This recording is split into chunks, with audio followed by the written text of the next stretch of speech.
اعوذ باللہ من الشیطان الرجیم بسم اللہ الرحمن الرحیم ان الدین عند اللہ الاسلام، اللہ کے ہاں صرف دین اسلام ہی قابل قبول ہے۔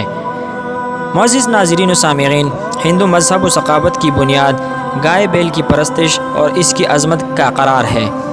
چنانچہ ہندو کی قدیم کتابوں، ویدوں اور جدید پرانوں میں بھی گائے کی پرستش اور اس کی عظمت موجود ہے، جس کی وجہ سے ہندو معاشرے میں گائے کو ایک دیوتا کی حیثیت حاصل ہے۔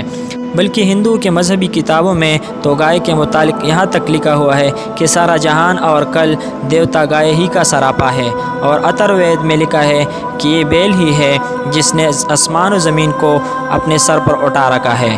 اسی سے لوگوں میں یہ بات مشہور ہے کہ جب بیل اپنا سینگ بدلتا ہے تو زلزلہ زمین میں آتا ہے۔ بعض لوگ آ کر یہ دریافت کرتے ہیں کہ یہ حدیث ہے، اس کا جواب یہ ہے کہ یہ ایک ہندو کا نظریہ ہے۔ گائے پرستی ہندوؤں میں بڑھتی جا رہی ہے، اور جدید و قدیم دور میں اس کا اثر اتنا وسیع ہوتا جا رہا ہے کہ ہندو اسے مقدس سمجھ کر اس کے گوبر کے ذرے چن کر گاتے ہیں، اس کے گوبر کا پانی نچوڑ کر پیتے ہیں، جیسا کہ ہندو کی کتاب مہابھارت میں موجود ہے۔ اسی طرح ہندو مذہب کی ایک اور مقدس کتاب منو سمرتی میں ہے کہ گائے کا گوبر اور پیشاب گناہوں کی معافی کا ذریعہ ہے۔ مہاتما گاندھی کا یہ کہنا تھا کہ ہندوستان میں جب تک ایک گائے بھی ذبح ہوتی رہے گی، اس وقت تک ملک کو صحیح معنوں میں آزاد تصور نہیں کیا جا سکتا ہے۔ سوامی دیانند میں لکھا ہے کہ گائے کو ذبح کرنے کے جرم میں ہزاروں لاکھوں انسانوں کو ذبح کرنا چاہیے تاکہ گائے کو خوش کیا جا سکے۔ معزز ناظرین و سامعین، ہندو مذہب میں گائے کو ایک مقدس جانور سمجھا جاتا ہے، اس کی پرستش کی جاتی ہے اور اسے ذبح کرنا ایک جرم عظیم شمار ہوتا ہے۔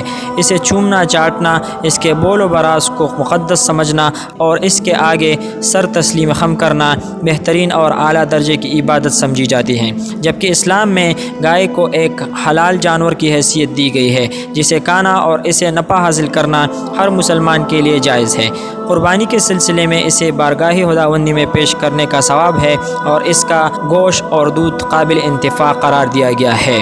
معزز ناظرین و کرام، آج کل یہ تصور مسلمانوں کے ذہنوں میں بھی آہستہ آہستہ لاشعوری طور پر آتا جا رہا ہے، اور وہ گائے کا گوشت کھانے سے پرہیز کرنے لگے ہیں، اور ان کی اولین ترجیح چھوٹے گوشت کو حاصل ہوتی جا رہی ہے۔ ذہنیت کے اس معیار کو سنت نبوی صلی اللہ علیہ وسلم کے مطابق تبدیل کرنے کی ضرورت ہے۔ ملتے ہیں ناظرین ایک نئے خوبصورت ویڈیو کے ساتھ، تب تک اپنا ڈھیر سارا خیال رکھیے گا۔ اجازت چاہتا ہوں، اللہ حافظ۔